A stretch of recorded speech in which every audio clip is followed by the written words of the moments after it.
লক্ষ্মী, লক্ষ্মী, লক্ষ্মী।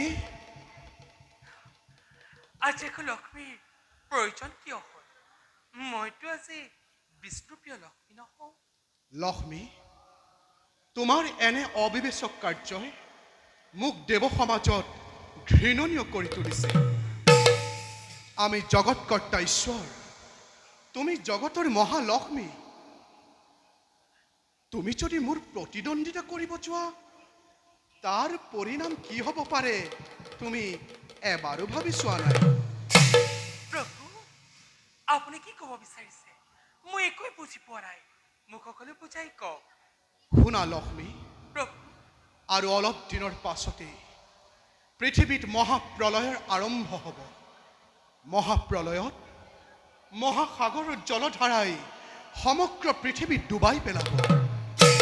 কিন্তু তাৰ আগতে তুমি ভীষণ দৈত্য সৃজন কৰি মোৰ বিৰুদ্ধে প্ৰতিদ্বন্দ্বিতা কৰিব খুজিছা। প্ৰভু, আপোনাৰ আলোচনাত যদি শিৱৰ সহ্য পাৰ্বতী থাকিব পাৰে, লক্ষ্মী, আপোনাৰ আলোচনাত যদি ব্ৰহ্মাৰ কন্যা সৰস্বতী থাকিব পাৰে, লক্ষ্মী, তেন্তে মই কিয় অযোগ্য হলো যে স্বয়ং আপোনাৰ পত্নী হৈও এই গুপ্ত আলোচনাত মই ভাগ ল'ব নোৱাৰিলো? এই কথা তোমাক কোনে ক'লে লক্ষ্মী? মোক কোনেও ক'ব লাগে, মই সকলো নিজে জানিব পাৰিছো। আমি জানিব পাৰিছো লক্ষ্মী, তুমি নাৰদৰ কুচক্ৰান্তত পৰি এনে ঘৃণনীয় কাৰ্যত লিপ্ত হলা। তুমি জানিব লাগিছিল সঁচাক মিছা আৰু মিছাক সঁচা কৰা নাৰদৰ যুগে যুগে চলি আহিছে। সমগ্ৰ জগতবাসীৰ আগত নাৰদ তুতকীয়া হিচাপে জনাজাত। প্ৰভু, নাৰদ এজন জ্ঞানী মানি মুনি, তেওঁকেতো আমি চাল চলাব নোৱাৰে। আপুনি মোক প্ৰতাৰণা কৰিছে।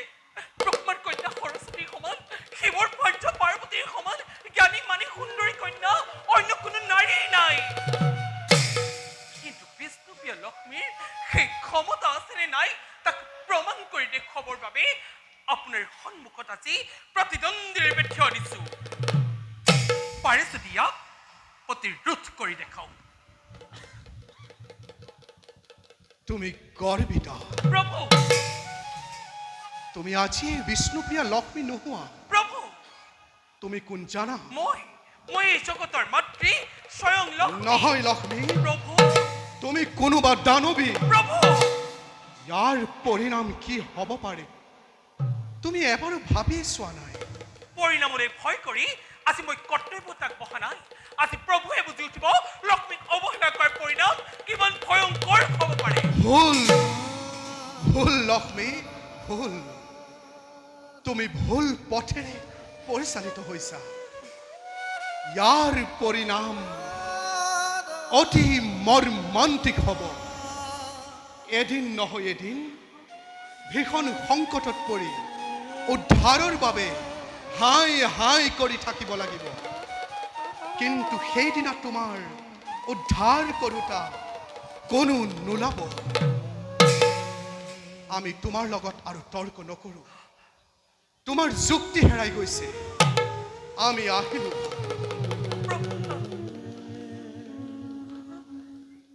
যোৱাৰ আগতে এষাৰ কথা কৈ যাওঁ শুনা লক্ষ্মী। ইও যে এক কৰ্মৰ ফল, ধৰ্মৰ জয় মিছা কথা, আৰু অধৰ্মৰ পৰাজয়। মিছা কথা। সেই কথা জানিবা নিশ্চয় প্ৰিয়ে, সেই কথা জানিবা নিশ্চয়। প্ৰভু, প্ৰভু, প্ৰভু।